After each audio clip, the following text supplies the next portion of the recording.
Selamat malam Bapak Ibu Saudara yang dikasihi Tuhan Yesus. Kita kembali kepada pertemuan tengah minggu.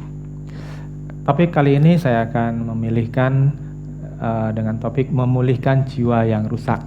Ya, kita akan ambil firman Tuhan dari Yohanes pasal yang kelima ayat yang kedua sampai yang ketujuh. Yohanes pasal yang kelima ayat yang kedua sampai yang ketujuh. Di Yerusalem dekat pintu gerbang domba ada sebuah kolam yang dalam bahasa Ibrani disebut Betesda. Ada 5 serambinya, dan di serambi-serambi itu berbaring sejumlah besar orang sakit, orang-orang buta, orang-orang timpang, orang-orang lumpuh yang menantikan goncangan air kolam itu. Sebab sewaktu-waktu turun malaikat Tuhan ke kolam itu dan menggoncangkan air itu, barang siapa yang terdahulu masuk ke dalamnya sesudah goncangan air itu menjadi sembuh, apapun juga penyakitnya. Di situ ada seorang yang sudah 38 tahun lamanya sakit. Ketika Yesus melihat orang itu berbaring di situ, dan karena ia tahu bahwa ia telah lama dalam keadaan itu, berkatalah ia kepadanya, "Maukah engkau sembuh?" Jawab orang sakit itu kepadanya, "Tuhan, tidak ada orang yang menurunkan aku ke dalam kolam itu apabila airnya mulai goncang. Dan sementara aku menuju ke kolam itu, orang lain sudah turun mendahului aku." Ya, Bapak Ibu Saudara yang dikasihi Tuhan, kita akan memperhatikan dengan seksama pada ayat yang ketujuh. Jawab orang sakit itu kepadanya, "Tuhan, tidak ada orang yang menurunkan aku ke dalam kolam itu apabila airnya mulai goncang. Dan sementara aku menuju kolam itu, orang lain sudah turun mendahului aku." Saudara, kenapa saya ajak Bapak Ibu Saudara untuk berfokus ke ayat yang ketujuh? Kenapa? Karena pada ayat yang ke-6 Tuhan Yesus itu bertanya kepada orang yang lumpuh tadi, yang punya masalah tadi, yang sakit tadi, ya, maukah engkau sembuh? Maukah engkau sembuh? Pertanyaan ini kan sederhana. Sebetulnya orang itu cukup menjawab mau, atau kalau dia memang tidak percaya sama Tuhan Yesus, dia katakan nggak mau. Paling kamu hanya PHP, ya. Kok zaman sekarang orang sebut PHP gitu ya. Karena banyak orang, banyak pendeta berdoa, "Pasti engkau sembuh dalam nama Yesus Kristus." Tahu-taunya malah dead, malah ini lebih terpuruk begitu, ya kan? Nah, mestinya orang itu jawabnya begitu saja. Tetapi kita bisa lihat di dalam ayat 7 sebuah jawaban yang panjang lebar, dan jawabannya itu tidak terfokus kepada pertanyaan Tuhan, "Maukah engkau sembuh?" Tapi dia membeberkan sebuah alasan, ya, dan gambarannya dan ayat 7 itu adalah gambaran dari hati yang penuh dengan kekecewaan, hati yang penuh dengan kemarahan. "Tuhan, tidak ada orang yang menurunkan aku ke dalam kolam itu, ya, apabila airnya mulai goncang, dan sementara aku menuju kolam itu orang lain sudah turun mendahului aku." Ini gambaran orang yang kecewa, gambaran orang yang sakit hati, gambaran orang yang marah. "Ini 38 tahun aku nunggu di sini, tapi orang-orang ini egois.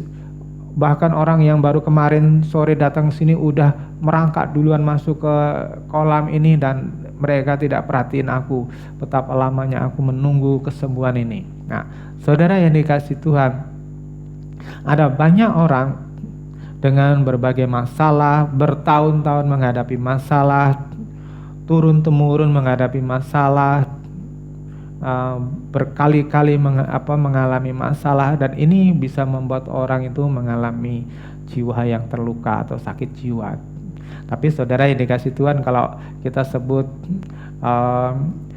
orang itu sakit jiwa, pasti orang itu akan menolak mentah-mentah apabila dia dituding sakit jiwa. Karena tolak ukur orang mengatakan seseorang itu sakit jiwa adalah kalau orang itu kelihatan sinting atau kehilangan kewarasannya. Tapi saudara mesti mengerti, nanti kita akan lihat bagaimana cara pandang Allah kepada setiap orang. Karena Allah mempunyai penilaian yang berbeda dengan manusia. Orang yang disebut normal bagi Allah itu jiwanya itu adalah jika orang tadi mengerti kehendaknya. Sedangkan orang yang tidak mampu atau tidak mau memahami pikiran Allah, dia jiwanya sakit. Ya. Nah, kita lihat apa yang dikatakan dari sudut pandang Alkitab tentang orang-orang yang jiwanya sakit. Kita lihat di dalam 2 Korintus pasal 3 ayat ke-14-15. Tetapi pikiran mereka telah menjadi tumpul, sebab sampai pada hari ini selubung itu masih tetap menyelubungi mereka, jika mereka membaca perjanjian lama itu tanpa disingkapkan, karena hanya Kristus saja yang dapat menyingkapkannya. Oke, Bapak Ibu, saya kembali kepada gambar ini. Ya, ini Tritunggal manusia, ada roh, jiwa, dan tubuh. Ya, ketika penciptaan awal manusia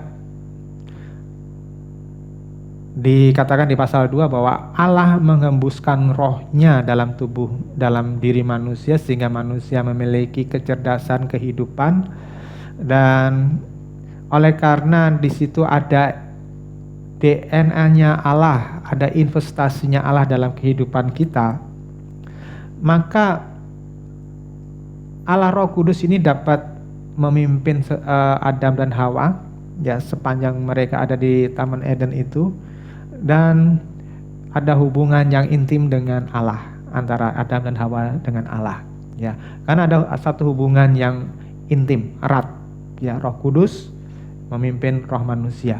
Tetapi masalahnya ketika pasal 3 terjadi, Adam dan Hawa itu menolak firman Tuhan dengan dia lebih mempercayai kepada iblis, maka hubungan ini rusak. Hubungan rusak, ya. Tidak ada koneksi lagi dengan Roh Kudus, ya. Nah, akibat tidak ada koneksi dengan Roh Kudus ini, sudah terputus dengan Tuhan, dengan Allah, maka roh jahat ini, iblis ini, inilah yang masuk dalam pikiran manusia. Nah, sejak saat itu kita bisa melihat Kejadian pasal yang ke-6, manusia itu semakin lama semakin jahat, ya, sehingga di pasal 6 itu dikatakan roh Allah itu meninggalkan manusia. Pikirannya, perasaan, keinginan, emosi, nafsu, itulah jiwa manusia, dan orang mengalami kerusakan di 5 bidang ini. Nah, saudara yang dikasih Tuhan, tadi dikatakan di 2 Korintus pasal 3 ayat 14-15 tadi, orang menjadi tumpul pikirannya, ya, menjadi tumpul. Saudara bisa bayangin pisau atau gunting yang tumpul itu nggak bisa dipakai. Orang harus mengeluarkan tenaga yang kuat untuk bisa memotong, karena tumpul.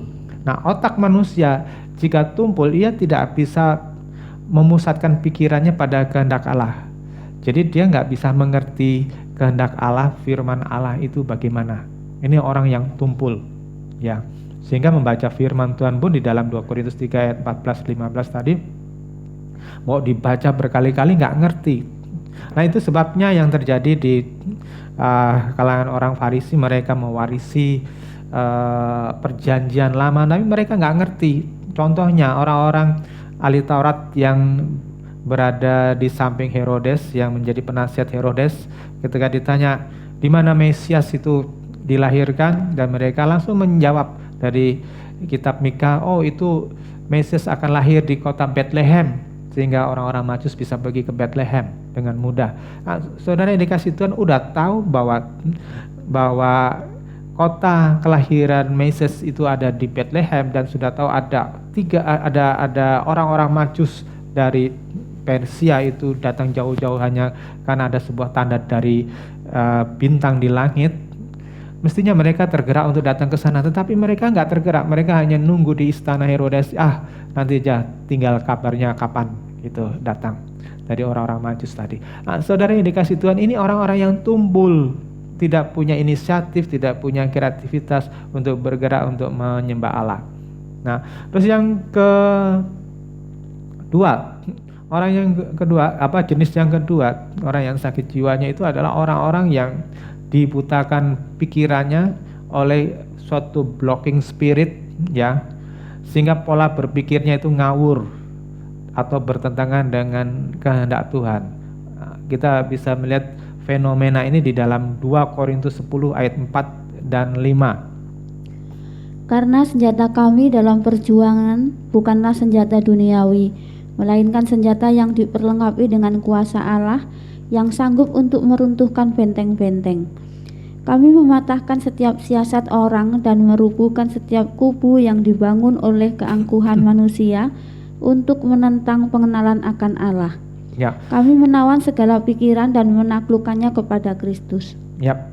Nah, saudara, di situ ada benteng-benteng, ada kubu yang dibangun oleh iblis untuk menutupi pikiran-pikiran orang pada waktu itu, sehingga mereka tidak bisa nangkap apa yang diajarkan oleh Paulus, bahkan mereka menentang apa yang dibagikan oleh Paulus.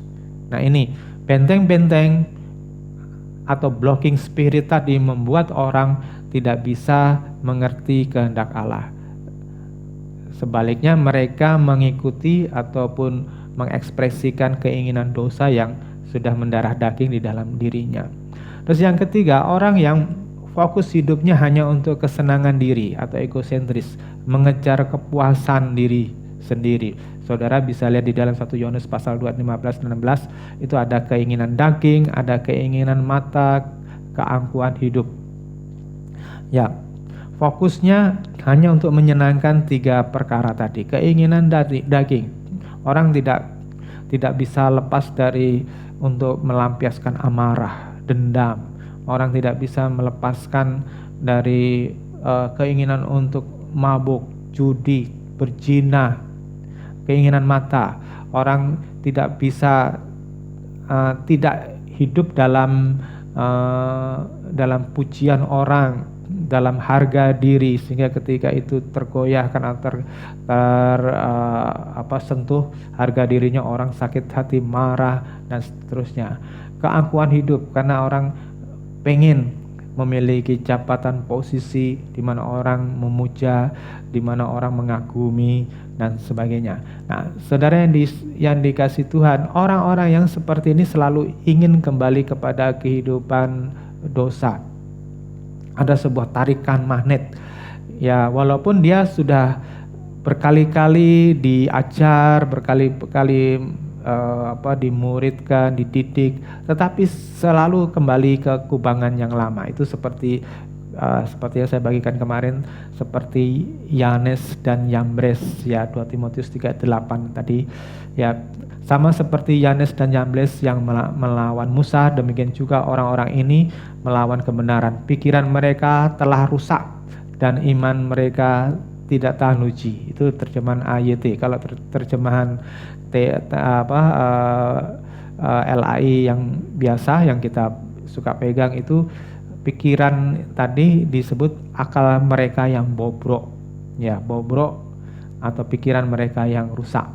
Atau dalam terjemahan AV itu corrupt minds, ya, corrupt minds, atau pikiran yang terkorupsi, pikiran yang buruk.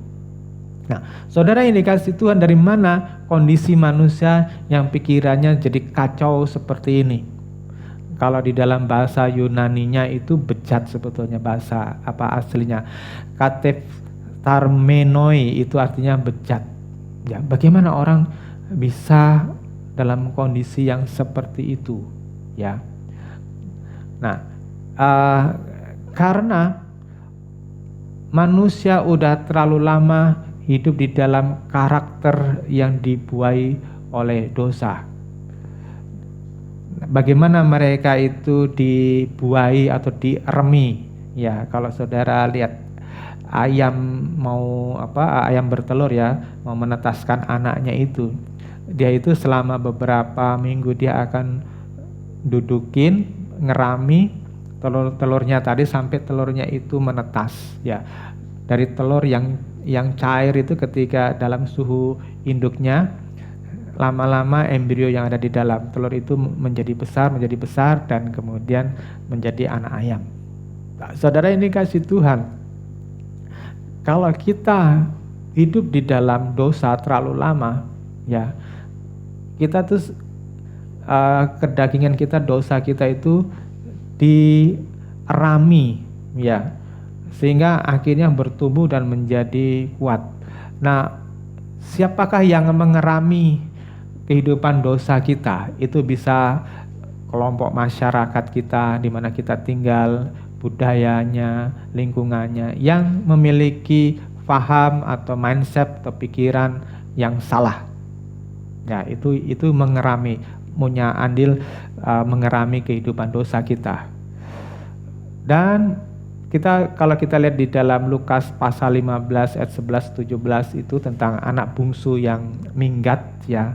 Di situ dikatakan dia minta hak warisan dari orang tuanya, dari bapaknya, terus kemudian dia ambil hak warisannya itu, dia pergi, ya. Nah, di situ katakan dia hidup foya-foya di tempat lain sampai akhirnya bangkrut, ya, hidupnya berzinah dengan pelacur-pelacur. Itu yang menjadi masalah bagi si anak sulung yang menolak adiknya itu, karena memfoya-foyakan harta bapaknya, ya, menghambur-hamburkan. Terus yang terakhir ketika dia jatuh bangkrut, anak bungsu itu melihat makanan babi pun seperti makan Pizza Hut, ya, makan Kentucky misalnya, suatu makanan yang mau dimakan dia.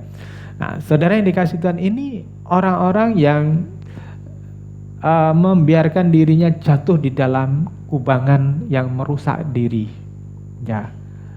Saudara bisa bayangin kalau seorang yang mula-mulanya tinggal di istana seperti gambaran Lukas pasal 15 tadi, terus kemudian tinggal di peternakan babi dan bisa melihat bahwa makanan babi itu seperti makanan enak.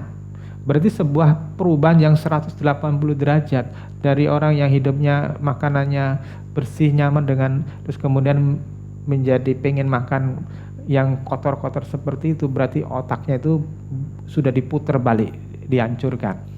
Orang seringkali tidak menyadari bahwa otaknya sudah diputar balik oleh iblis, sehingga dosa pun tidak lagi mengganggu dia ketika dia melakukan hal-hal yang jahat. Nah, orang-orang yang demikian itu senang menentang firman dan mudah murtad, ya. Walaupun orang itu sudah berkali-kali dimuridkan, seperti di dalam Ibrani pasal 6 ayat 4-6. Ibrani pasal 6 ayat 4-6 itu orang-orang ini orang-orang yang sudah mendengar firman Tuhan, bahkan punya karunia-karunia khusus, mereka dengan mudah saja meninggalkan Tuhan.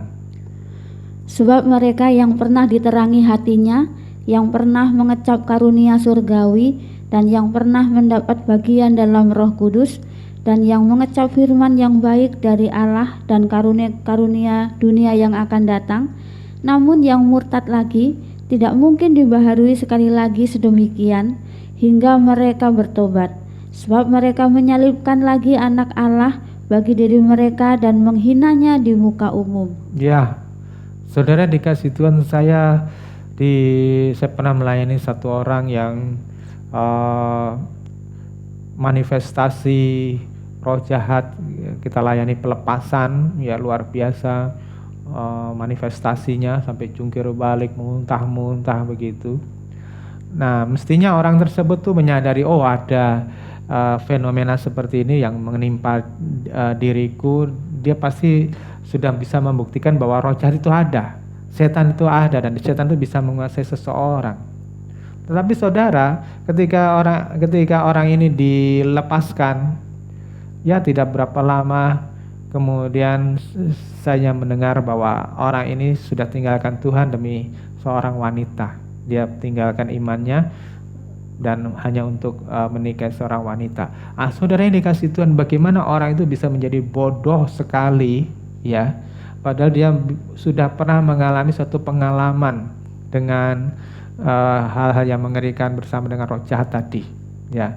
Dia sudah punya pengalaman bagaimana dia bisa dilepaskan oleh tangan Tuhan, bahwa Yesus itu bukan dongeng, bahwa Yesus itu bukan khayalan, tapi nyata, kuasanya nyata melepaskan dia. Tetapi pada waktu dia bertemu dengan seorang wanita, dia bisa tinggalkan Tuhan. Kenapa? karena otaknya itu di blocking, dikendalikan, dijajah oleh roh jahat.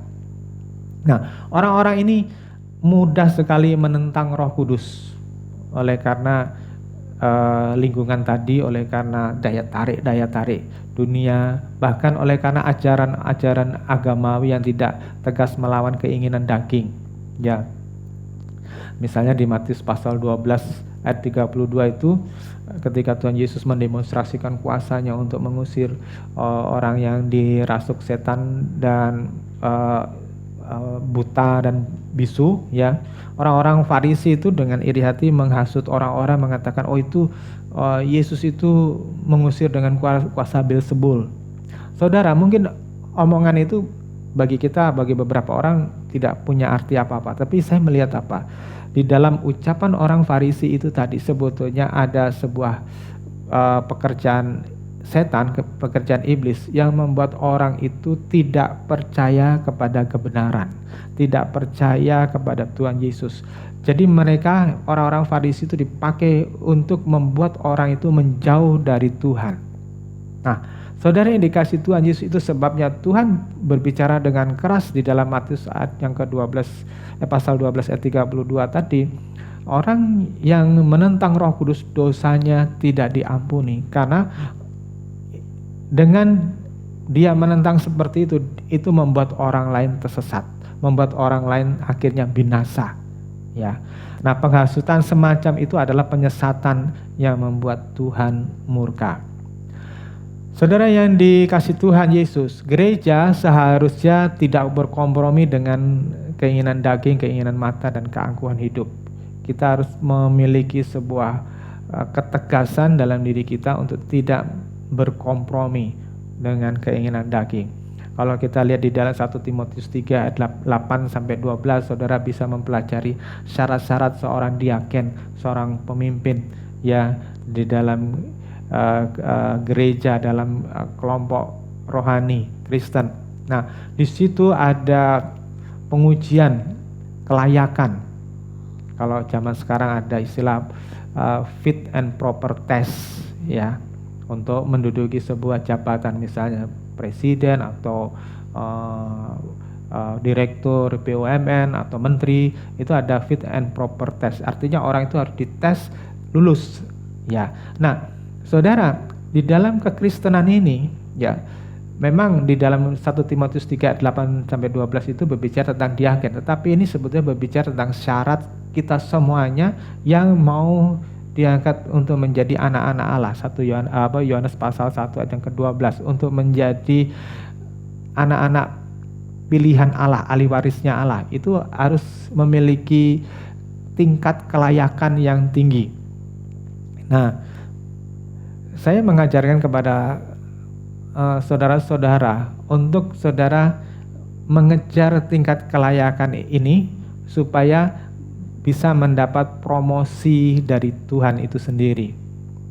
Ya.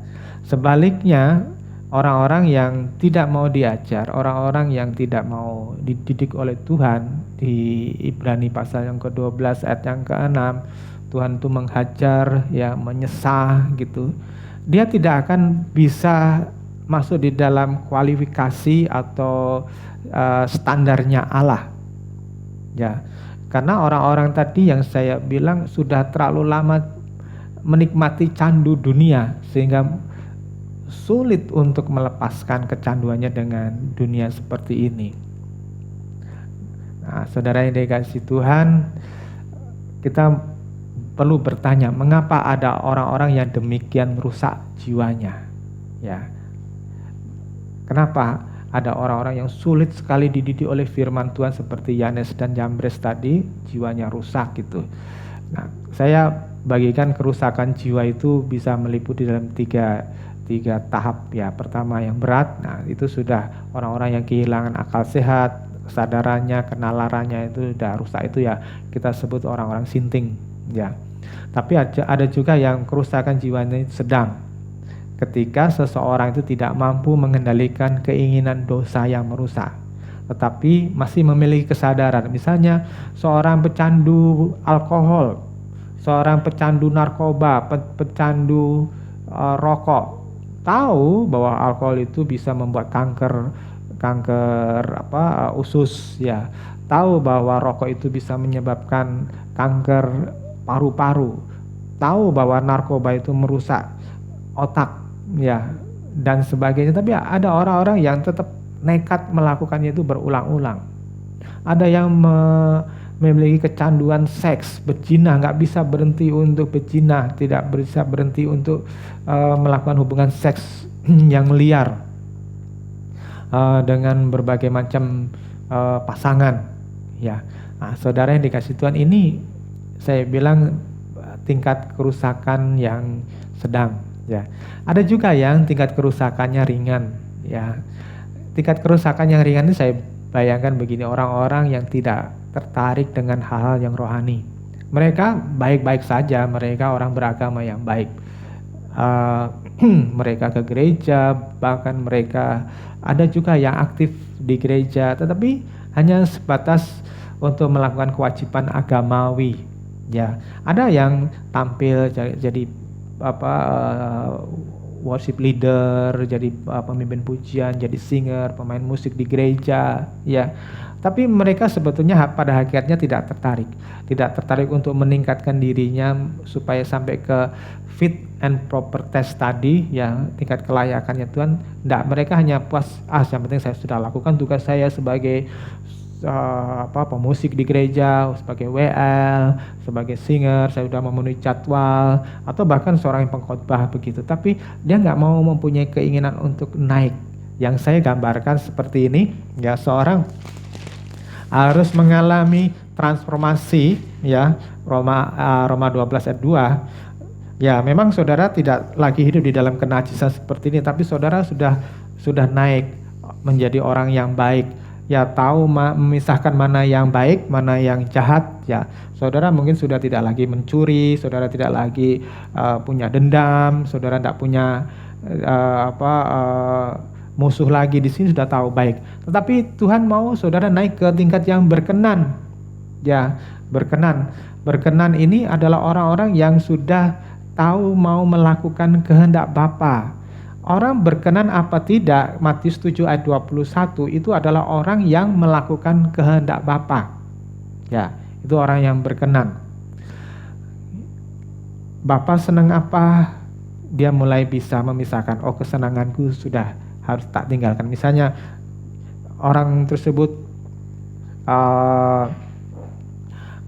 punya duit banyak, dia pengen membeli sesuatu yang mewah, misalnya perhiasan mewah gitu ya. Terus dia mulai mendapat hikmat dari Tuhan. Kamu tidak perlu perhiasan mewah, kamu sudah baik, kamu sudah cantik, kamu sudah ganteng. Ya, uang ini enggak kamu perlukan untuk kamu foya-foyakan seperti ini. Kamu mendingan kasih orang yang membutuhkan.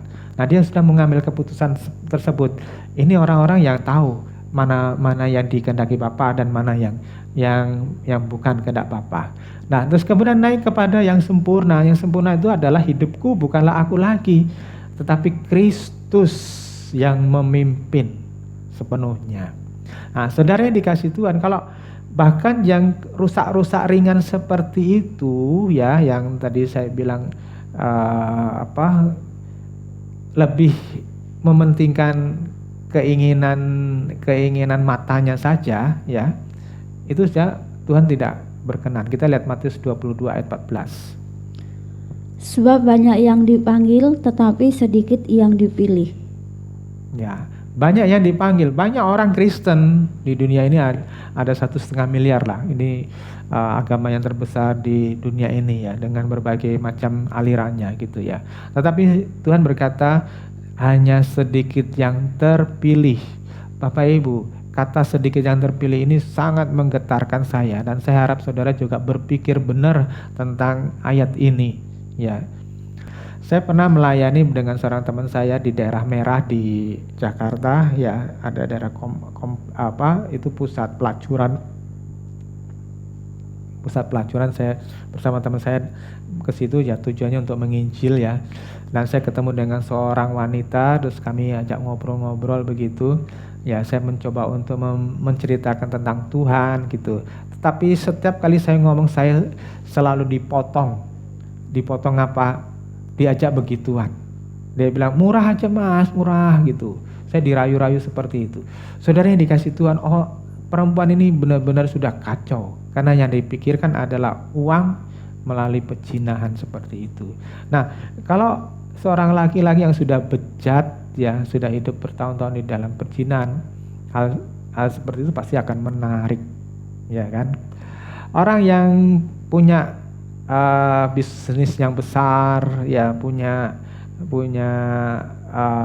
usaha yang besar dan harus berhubungan dengan pejabat-pejabat untuk mendapatkan izin untuk meluluskan usahanya, ya itu sudah terbiasa dengan sogok menyogok, ya sudah terbiasa dengan sikut menyikut saingan, berbisnis dengan cara yang tidak jujur. Nah, saudara, ini kondisi yang membuat orang itu menjadi semakin rusak. Ada orang-orang yang bertahun-tahun disakiti hatinya, dirusak jiwanya, ya, dan hidup di dalam kepahitan. Nah, ini orang sudah dirasuk pikirannya, ya, dengan kepahitan, kebencian. Ada yang lainnya bertahun-tahun orang diajari dengan ajaran yang salah, dengan aliran-aliran yang keliru. Ada orang yang diajarin untuk mengatakan kamu dengan membunuh orang lain kamu akan masuk surga, kamu dengan membom dirimu sendiri di tengah kerumunan orang kamu akan masuk surga, seperti itu ya. Nah, saudara yang dikasih Tuhan, ini merusak banyak pemikiran orang lain. Nah, orang-orang kayak begini, ya sadar atau tidak sadar sebetulnya dia di dalam belenggu roh jahat. Nah, kalau saya sudah bagikan demikian contoh-contoh tadi, maka pertanyaan berikutnya adalah bagaimana cara memperbaiki kerusakan jiwa. Saudara yang dikasih Tuhan, mari saudara berpikir bahwa yang saya bicarakan ini bukan bicara orang lain. Yang saya bicarakan ini bicara tentang diri saya sendiri dan saudara yang mendengarkan firman Tuhan ini. Nah, cara memperbaiki kerusakan jiwa hanya ada satu, yaitu kita lihat di dalam 2 Timotius pasal yang ketiga ayat 15-16. 2 Timotius pasal yang ketiga ayat 15. Ingatlah juga bahwa dari kecil sudah mengenal kitab suci yang dapat memberi hikmat kepadamu dan menuntun engkau pada keselamatan oleh iman kepada Kristus Yesus. Segala tulisan yang diilhamkan Allah memang bermanfaat untuk mengajar, untuk menyatakan kesalahan, untuk memperbaiki kelakuan, dan untuk mendidik orang dalam kebenaran. Ya, di sini segala tulisan yang diilhamkan oleh Allah memang bermanfaat untuk mengajar dan menyatakan kesalahan, untuk memperbaiki kelakuan, dan untuk mendidik orang dalam kebenaran. Saudara yang dikasih Tuhan,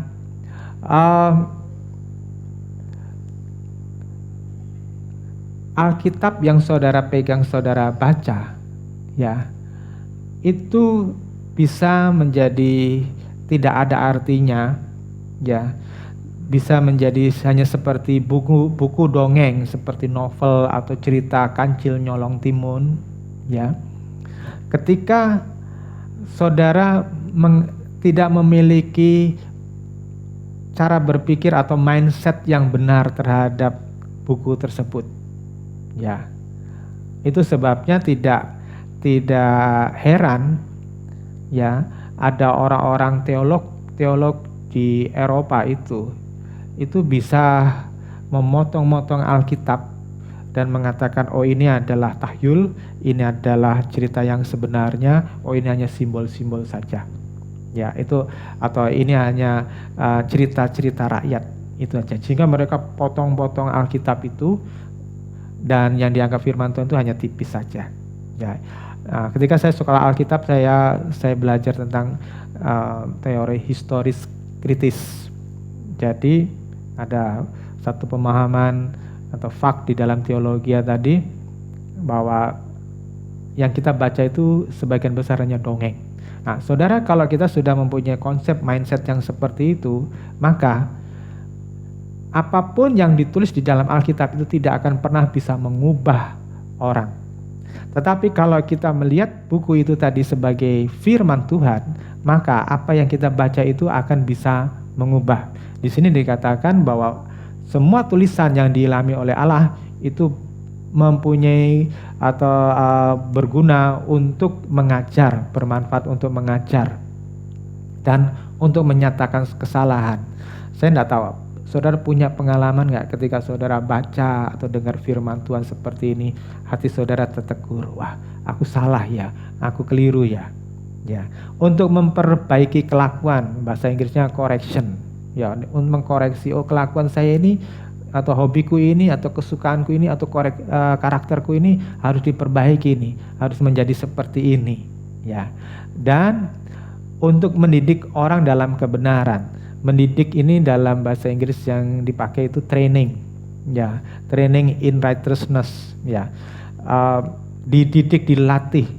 Jadi firman Tuhan itu melatih kita tahap demi tahap dalam sebuah kelas pelatihan atau training tadi, supaya kita terus naik dari tangga ke tangga sampai kepada kesempurnaan itu. Ya. Nah, semakin saudara bergelut di dalam firman Tuhan, semakin mudah Roh Kudus akan memperbaiki kerusakan-kerusakan dalam jiwa kita. Itu sebabnya di dalam Matius pasal 4 ayat 4 Tuhan bicara, manusia tidak hanya hidup dari roti saja, tetapi dari firman yang keluar dari mulut Allah. Oleh sebab itu Bapak Ibu yang dikasihi Tuhan, supaya firman Tuhan itu masuk dan mulai mengubah, mentransformasi kepribadian kita, jiwa kita, maka pertama Bapak Ibu Saudara harus bongkar landasan yang lama, landasan yang salah. Karena itu adalah pintu masuk iblis. Tidak peduli saudara perempuan atau laki, tidak peduli muda atau kaya, atau tua, miskin atau kaya. Jika landasan hidupmu itu keliru, saudara buang. Misalnya begini, saudara hidup dari keluarga yang tidak punya, bertahun-tahun dalam hidup dalam kemiskinan. Itu tidak berarti bahwa orang miskin boleh melegalkan mencuri, menipu, ya, atau utang tidak bayar dengan anggap itu kan orang kaya yang punya duit, aku nggak mau bayar. Saudara yang dikasih Tuhan, mindset seperti itu harus dibuang dulu untuk engkau bisa diubah menjadi anak Allah. Kalau saudara orang kaya, tidak berarti bahwa dengan uangmu itu, dengan yang kau miliki itu engkau bisa berfoya-foya, bisa belanjakan apa saja. Ada orang karena kelebihan duit untuk mencari kesenangannya dia bisa bayar seorang pelacur dengan harga 80 juta. Padahal dia punya istri dan sebagainya. Saudara yang dikasih Tuhan Yesus itu orang gila yang kelebihan duit sehingga tidak tahu bagaimana memanfaatkan duit itu untuk kemuliaan Allah, sehingga dia pakai untuk hal yang najis. Ya. Nah, saudara yang dikasih Tuhan, ketika saya merenungkan pikiran saya, hidup saya, ya saya diingatkan oleh Tuhan bagaimana masa kecil saya itu dulu itu tidak lepas dari rumah sakit. Saya sudah berapa kali sejak saya dari kecil ya, sampai kira-kira SMA itu ya, SMP lah, itu saya bolak-balik itu masuk rumah sakit ya. Dan saya masih ingat saya terkena demam berdarah pada waktu itu. Demam berdarah baru masuk pertama kali di Indonesia ya, melalui kapal-kapal dagang yang datang dari Mesir membawa nyamuk Aedes aegypti, dan di situ membawa demam berdarah pertama. Belum ada obatnya, belum ada pengalaman dokter, dan banyak anak-anak yang meninggal pada waktu itu. Dan orang yang masuk ke rumah sakit keluar jadi mayat, seperti sekarang orang kena virus corona mati gitu ya. Nah, saudara yang dikasih Tuhan, tapi waktu itu saya salah satu orang yang survive dan selamat, dan saya diingatkan oleh Tuhan, Tuhan punya rencana dalam hidupmu. Makanya walaupun berkali-kali masuk rumah sakit, saya tetap selamat. Nah, dalam pengertian seperti itu, Tuhan membawa hidup saya masuk di dalam langkah demi langkah, tingkat demi tingkat Ya. Nah, dalam perjalanan hidup saya memang tidak mulus. Ada banyak hal yang harus saya perjuangkan, ada banyak yang saya harus korbankan dalam hidup ini, termasuk hal-hal yang harus saya lepaskan, berani untuk meninggalkan kemewahan yang pernah saya alami sejak dari muda saya gitu, karena fasilitas dari orang tua gitu. Nah, disitulah saya dididik oleh Tuhan. Tapi walaupun saya mengikut dengan sungguh-sungguh kepada Tuhan, tidak berarti bahwa saya langsung memiliki pengertian rohani yang dewasa atau pengertian rohani yang benar. Saudara yang dikasihi Tuhan, saya dalam periode hidup saya, pelayanan saya pernah memasuki di area yang keliru. Ya, ketika saya terpesona dengan tanda-tanda dan mujizat-mujizat. Ya, di situ saya mengejar. Saya pernah puasa 3 hari 3 malam, tidak makan, tidak minum. Ya, 3 hari 3 malam, tidak makan, tidak minum, 2 kali saya. Untuk saya merindukan pengurapan itu, karena dalam mindset saya, kalau saya punya karunia itu, saya bisa dipakai oleh Tuhan dan membawa banyak orang kepada Tuhan. Tapi saya tidak sadar bahwa saya malah tersesat di situ dan saya masuk di dalam kotak Pandora. Kotak Pandora itu kotak dalam mitologi Yunani, itu berisi dengan hal yang jahat. Nah, saudara yang dikasih Tuhan, di situ Tuhan gembleng saya.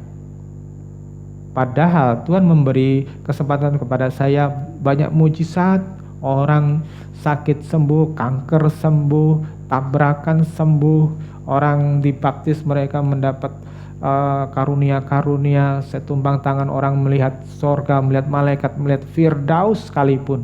Ya. Tetapi dalam perjalanan pelayanan itu saya menyadari bahwa mujizat tidak membuat orang dewasa rohani. Ada banyak orang yang mengalami seperti itu, tapi sekarang saya tidak tahu kemana mereka. Saya tidak tahu bagaimana perjalanan hidup mereka. Saya menyadari ada sesuatu yang keliru. Nah, di situ saya belajar, rupanya jiwa manusia yang sudah terlanjur rusak tidak dapat dipuaskan dengan sekedar dipenuhi oleh berkat-berkat. Tidak bisa dipuaskan dengan sekedar jika punya iman, doa, maka semuanya beres. Tidak cukup itu. Tapi orang harus belajar. Dan di situ saya belajar sampai akhirnya pada titik ini saya benar-benar mengalami pencerahan, pendewasaan dari Tuhan. Dan paradigma lama saya harus berani tinggalkan. Sekarang saya dapat mulai melihat satu gambaran yang besar, seperti saudara pernah main permainan jigsaw puzzle, ya, gambar-gambar yang dipotong-potong gitu ya, terus kemudian disambung-sambung, itu namanya jigsaw puzzle. Nah, di situ saya sekarang bisa melihat gambaran yang besar ketika saya mau belajar kepada Tuhan, belajar firman Tuhan, dan mindset lama saya buang, ya. Dan ketika saya melihat gambaran jigsaw puzzle itu, saya makin menghormati Tuhan. Dan saya makin tidak berani main-main dalam kehidupan ini. Saudara yang dikasihi Tuhan, ada seorang yang berkata kepada saya, seorang jemaat berkata, "Pak, saya sebelum masuk di tempat ibadah Bapak, saya mendengar bahwa Bapak orangnya itu keras, tegas, sehingga tidak banyak orang yang tahan, ya, dalam pelayanan itu. Tapi saya mengambil keputusan, saya mau ke sini karena saya mau dididik." Saudara yang dikasihi Tuhan, ketika saudara itu berbicara seperti itu, saya cukup terharu karena ternyata masih ada orang waras yang menghargai firman Tuhan, ya.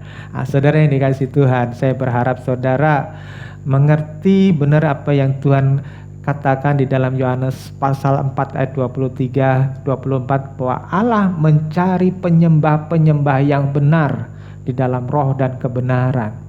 Saudara yang dikasihi Tuhan Yesus, Tuhan berkata di ayat 24, Bapa, ayat 23 itu, Bapa menghendaki penyembah-penyembah yang demikian.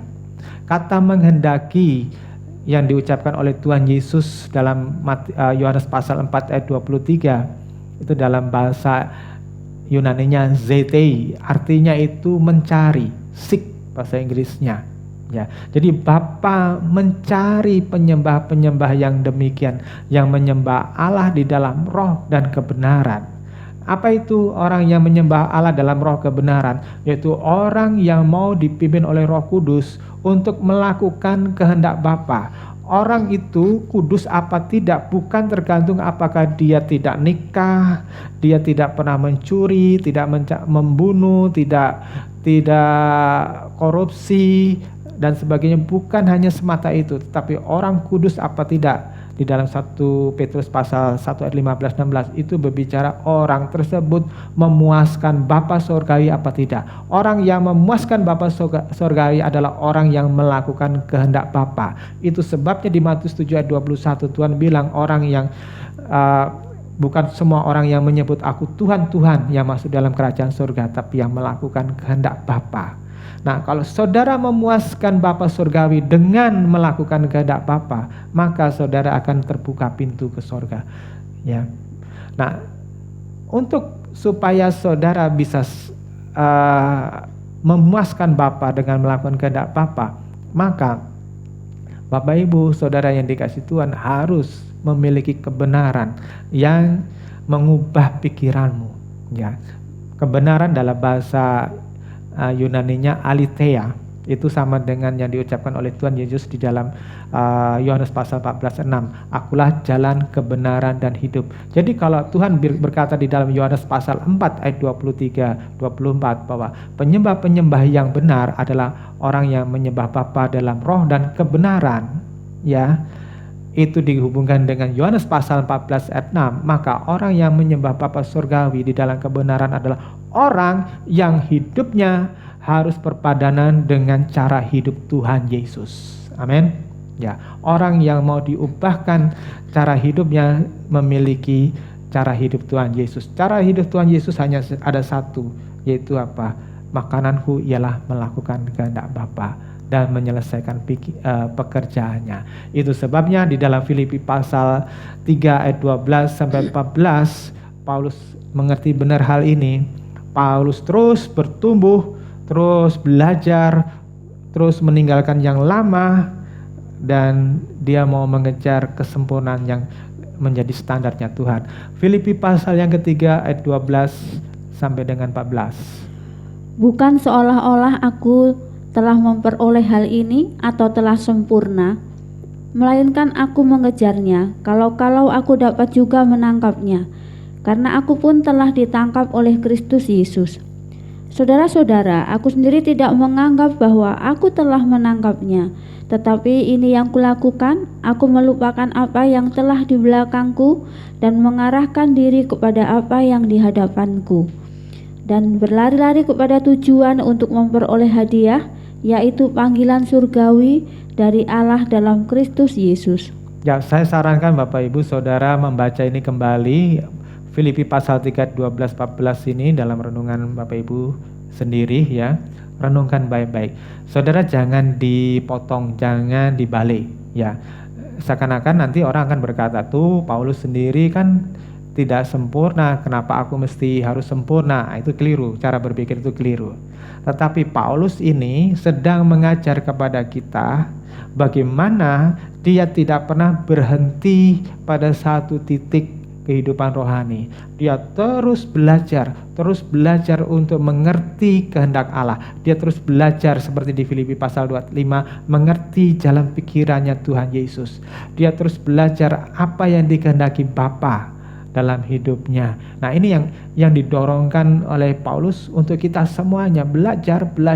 Nah, ketika saudara belajar firman Tuhan, maka pola pikir kita, mindset kita yang dulu udah dirusak oleh dunia, oleh iblis melalui semua yang ada di dunia ini, melalui perkataan-perkataan filsafat atau ajakan atau nasihat orang-orang yang keliru, melalui cara hidup yang dicontohkan yang keliru, maka itu diubahkan dan Tuhan menjadikan saudara sebagai alat Tuhan untuk maksud pekerjaan yang mulia. Saudara, saya berdoa melalui firman Tuhan ini, saudara diberkati dan diubahkan sehingga berkenan di hadapan Bapa kita di sorga. Haleluya, amin.